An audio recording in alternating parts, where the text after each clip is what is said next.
Carta de São Paulo aos Romanos. Irmãos, consideremos o seguinte: o pecado entrou no mundo por um só homem. Através do pecado entrou a morte, e a morte passou para todos os homens, porque todos pecaram. Na realidade, antes de ser dada a lei, já havia pecado no mundo, mas o pecado não pode ser imputado quando não há lei. No entanto, a morte reinou, desde Adão até Moisés, mesmo sobre os que não pecaram como Adão, o qual era a figura provisória daquele que devia vir.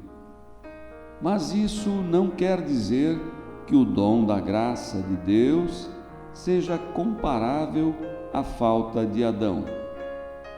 A transgressão de um só levou a multidão humana à morte, mas foi de modo bem superior que a graça de Deus, ou seja, o dom gratuito concedido através de um só homem, Jesus Cristo, se derramou em abundância sobre todos.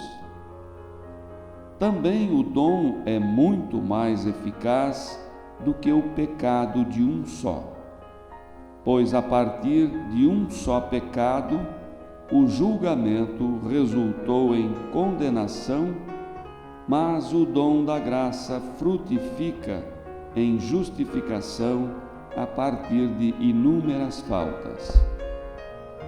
Por um só homem, pela falta de um só homem, a morte começou a reinar.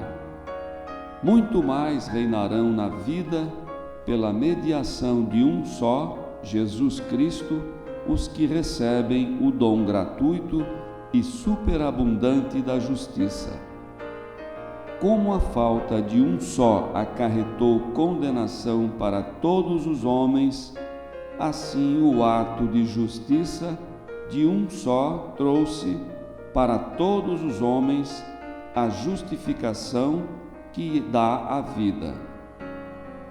Com efeito, como pela desobediência de um só homem, a humanidade toda foi estabelecida numa situação de pecado, assim também, pela obediência de um só, toda a humanidade passará para uma situação de justiça.